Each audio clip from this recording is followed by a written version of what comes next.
Hai sobat, balik lagi dengan saya Taga dari channel Sobat Akuntansi Indonesia, berbagi tips dan informasi menarik seputar dunia akuntansi di Indonesia. Oke, tak terasa ya, sekarang kita sudah masuki chapter ke-6 dari playlist belajar software hotel pemula. Jadi pada video ke-6 kali ini kita akan membahas tentang end of day atau bahasa lainnya EOD, atau mungkin ada yang bilang sebagai neck audit. Ya intinya sama aja sih, jadi kurang lebih sama, cuma perbedaan istilah saja. Oke, bagi sobat-sobat sekalian yang belum sempat menonton video kita sebelumnya, cek aja pada video kami, pada kolom deskripsi akan kami sertakan link-linknya. Sebelum kita mulai masuk pada pembahasan dari chapter kali ini, tidak ada salahnya kita akan membahas mereview terlebih dahulu dari video kemarin, yaitu kalau pada part 5 kemarin kita akan membahas tentang kasir. Oke, saya akan bahas ya. Di kasir kemarin kita membahas mulai dari bagaimana menambahkan tagihan tambahan, jadi semisal kayak laundry, kemudian lunch, resto mungkin. Nah, menambahkan hal-hal tersebut di luar dari tagihan kamar. Kemudian di video kemarin juga kita membahas tentang bagaimana tata cara mencetak bill. Kemudian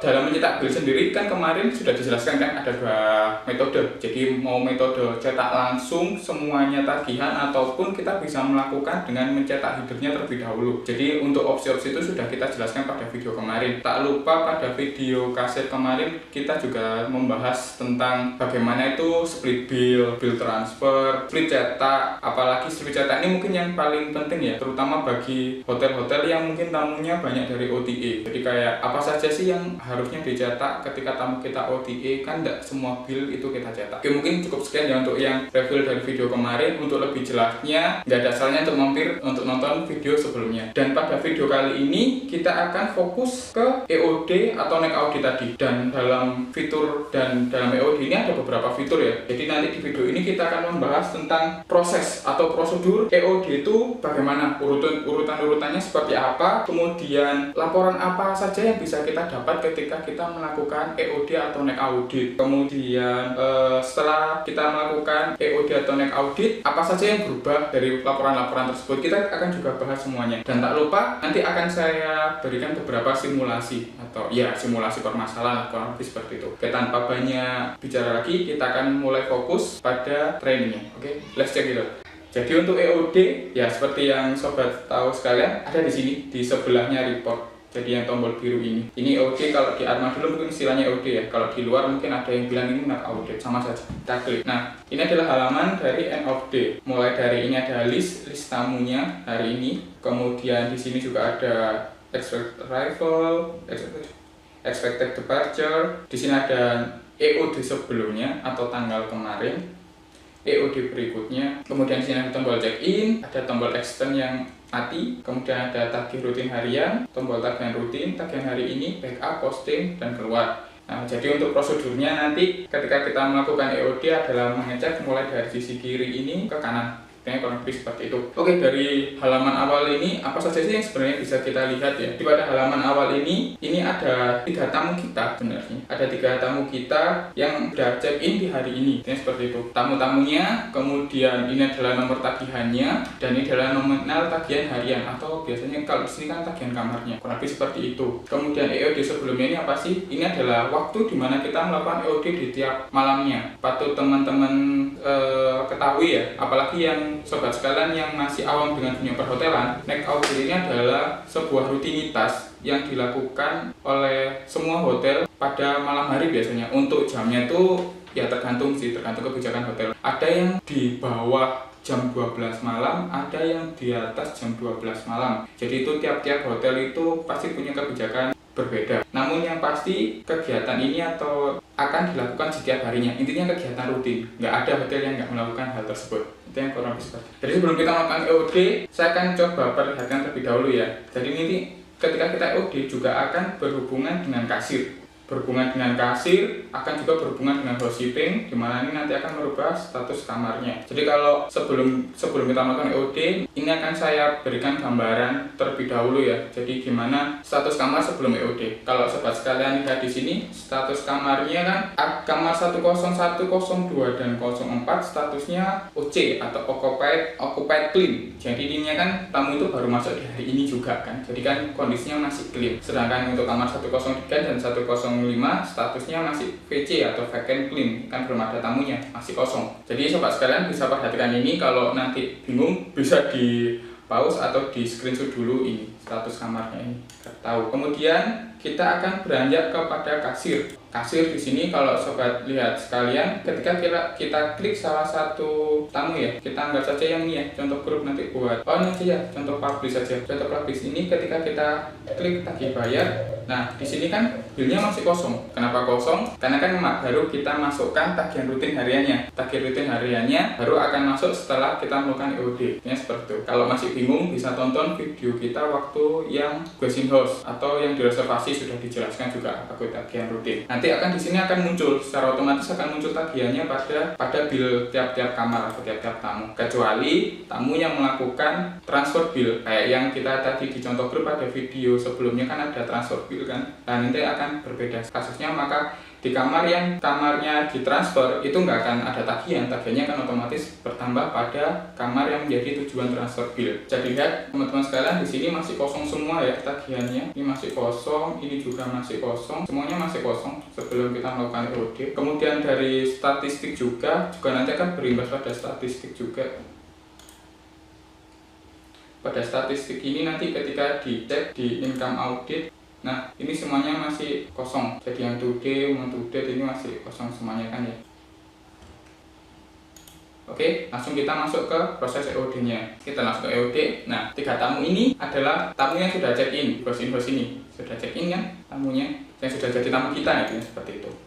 Nah, syarat-syarat untuk melakukan EOD, syarat yang pertama yaitu tadi yang sudah saya singgung adalah masalah waktu. Waktu itu harus sama, tiap harinya harus sama. Bukan berarti sama dalam artian jamnya harus sama persis, enggak. Cuma kalau kita sudah ibaratnya SOP-nya dilakukan sebelum jam 12, ya harus dilakukan sebelum jam 12. Bisa jam 11, setengah 12 atau jam 12 kurang berapa menit, ini jangan sampai lewat jam 12. Kalaupun ada yang di atas jam 12 ya akan rutinnya setiap di atas jam 12. Kalau di sini kita bisa lihat ada EOD sebelumnya.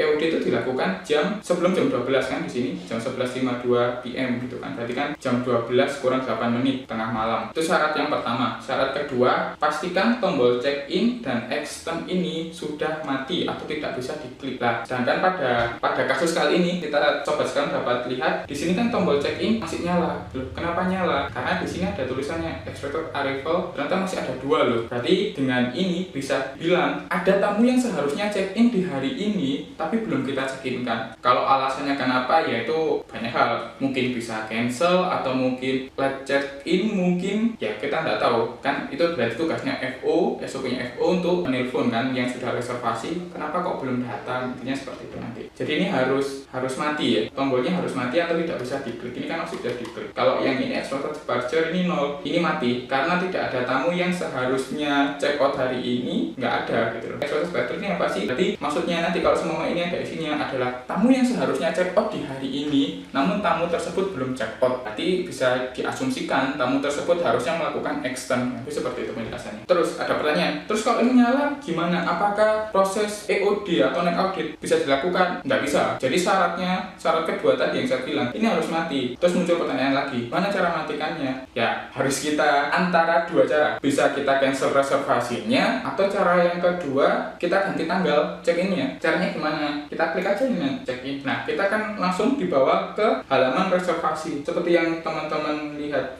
di sini. Di sini kan ada 2 reservasi kan. Saya kasih contoh reservasi namanya telat ya, teman-teman, telat, dan ini telat 2. Reservasinya buat check-in di hari ini, tanggal 4. Ya, berarti 2 reservasi ini bisa kita ganti tanggal check-in-nya atau bisa kita juga ganti menjadi statusnya menjadi cancel. Kapan kita mengganti menjadi cancel, kapan kita mengganti tanggal check-in-nya? Ya ketika kita sudah konfirmasi dengan calon tamu tersebut. Jadi itu menjadi tugas FO front office untuk menghubungi tamu tersebut untuk menanyakan kejelasannya atau konfirmasi lah. Ini mau di bapak atau ibu ini mau di cancel atau check-in-nya dirubahkan nggak? Kurang lebih seperti itu. Seperti yang saya bilang tadi kan, di syarat pertama waktunya kan harus mirip-mirip nih ya. Berhubung ini jamnya masih jam secara real, maka harus saya rubah dulu menjadi jamnya sesuai dengan EOD sebelumnya atau yang mirip-mirip dengan EOD sebelumnya. Dia akan saya rubah dulu, saya akan rubah menjadi jam setengah 12 ya.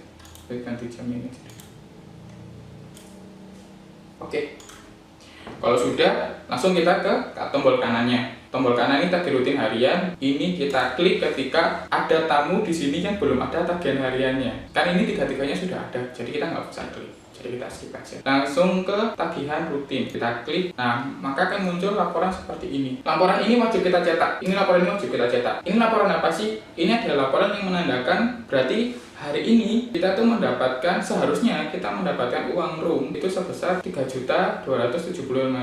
Nominal ini dapatnya dari mana? Kita bisa cek di sini. Ini didapat dari sini, dari kamar 101 sebesar 1.250, dari kamar 102 sebesar 1.250, dan terakhir dari kamar 104 sebesar 775.000. Nah, nominal globalnya adalah ini. Jadi ini wajib dicetak. Jadi kalau semua dia langsung di print, dicetak, ini ya harusnya wajib dicetak. Kalaupun nggak sempat nyetak atau mungkin ada error pada printer mungkin ya, jadi ini kita bisa save menjadi file sih, jadi PDF.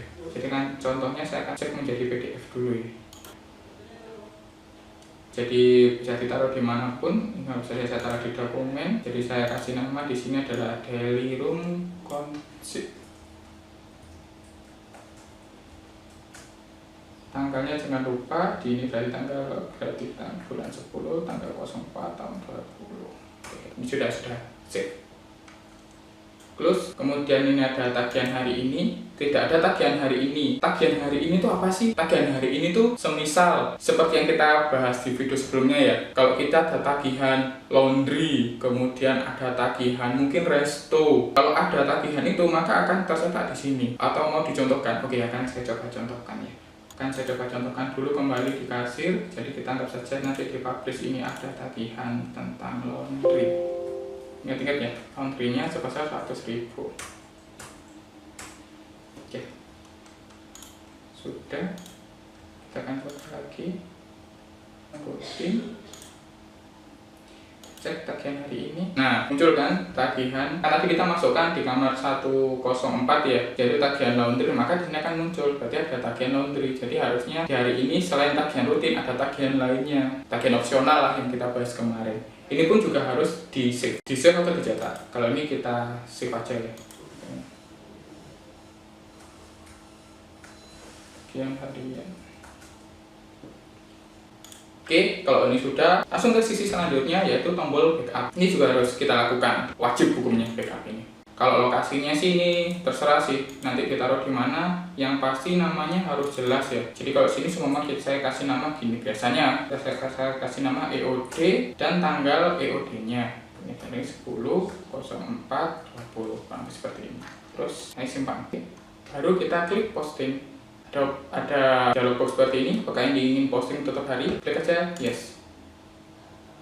Oke, poin lah. Proses EOD sudah selesai. Jadi simpel kan sebenarnya prosesnya. Simpel sekali, tinggal rutin aturannya tadi. Jadi kan untuk diingat ada dua syarat kan ya. Pertama harus jamnya atau waktunya tuh harus mirip-mirip, nggak boleh asal-asalan. Yang kedua adalah pastikan tombol check in dan Excel-nya tuh mati atau nggak bisa diklik. Oke, setelah itu kita akan melihat apa saja yang terjadi, apa saja yang berubah setelah kita melakukan EOD atau make audit. Pertama kita akan contohkan pada housekeeping ya tadi biasanya di housekeeping. Nah, seperti yang teman-teman tadi cek ya, kan sebelum kita melakukan EOD atau make audit kan status kamarnya 101, 02 dan 04 kan statusnya occupied clean atau OC. Dan sekarang statusnya menjadi OD atau occupied dirty atau ada tamu dan statusnya kamarnya kotor. Nah, jadi ini nanti di SOP yang harus dicetak pada setiap paginya untuk diberikan divisi housekeeping untuk kamar-kamar mana saja yang harus dibersihkan. Kemudian kita masuk ke kasir. Dari yang tadinya tidak ada tagihan sama sekali, kita klik tagih bayar sini ya. Nah, akan masuk tagihannya serta saldo tagihannya ada berapa. Kan tadi kosong. Nah, di sini ada ada keterangan auto. Maksudnya auto ini berarti akan ditambahkan secara otomatis setiap malam setelah kita melakukan EOD atau make audit. Kenapa ini tagihannya ada dua? Yang masih bingung wajib untuk nonton video sebelumnya. Karena di video sebelumnya saya jelaskan bagaimana itu transfer bill. Terus yang di contoh publish ini juga sama, kita klik tagih bayar. Nah, di sini kan tadi tagihannya cuma laundry kan, tapi setelah kita melakukan audit ternyata tagihannya bertambah, ada standar room-nya. Dan perubahan selanjutnya juga ada di statistik. Kalau kita klik statistik, kemudian kita klik income audit, Nah, dari standar room ada isinya, kemudian di luxury ada isinya. Laundry pun juga ada isinya. Jadi dengan satu tindakan ya, atau satu hal yang kita lakukan akan merubah banyak hal. Jadi statusnya akan berubah, mulai dari statistiknya berubah, status kamar berubah, kemudian tagihannya itu akan lebih tepatnya billnya juga akan berubah. Jadi banyak hal yang terjadi ketika kita melakukan EOD atau neck audit ini. Oke, mungkin cukup sekian ya penjelasan tentang EOD atau neck audit. Sederhana sekali sebenarnya, cuma yang perlu diperhatikan ya tadi ada 2 syarat tadi dan apa saja yang akan berubah setelah kita melakukan EOD atau neck audit ini. Nah, untuk sobat sekalian yang mungkin masih bingung atau masih bertanya-tanya ya, atau penjelasan saya tadi terlalu cepat, nggak ada salahnya kok bertanya pada kolom komentar. Jadi nanti kita akan cek satu-satu, akan kita jawab pertanyaan-pertanyaan sobat sekalian. Dan untuk video selanjutnya adalah membahas tentang ekspor. Nah, kalau di video kali ini adalah sebenarnya EOD, neck audit, dan ekspor ini adalah kurang lebih sebenarnya satu kesatuan dan dikerjakannya pun di waktu yang relatif sama. Jadi habis EOD harusnya ekspor. Nah, akan kita jelaskan sendiri di video tersendiri karena ekspor juga erat hubungannya dengan akuntansinya. Jadi nanti pada ekspor ini akan banyak kita membicarakan tentang back office-nya. Soalnya akan berhubungan langsung dengan HP, AR, profit and loss. Itu hubungannya ketika kita melakukan proses ekspor. Dan proses ekspor ini kurang lebih ya mungkin adalah tahap akhir dari penjelasan kita untuk playlist kali ini. Jadi pastikan sobat sekalian untuk nantikan video selanjutnya ya. So, thank you for watching. Jangan lupa like dan subscribe channel ini dan jangan lupa pula aktifkan tombol notifikasinya. Sampai jumpa pada video selanjutnya. Bye, watch.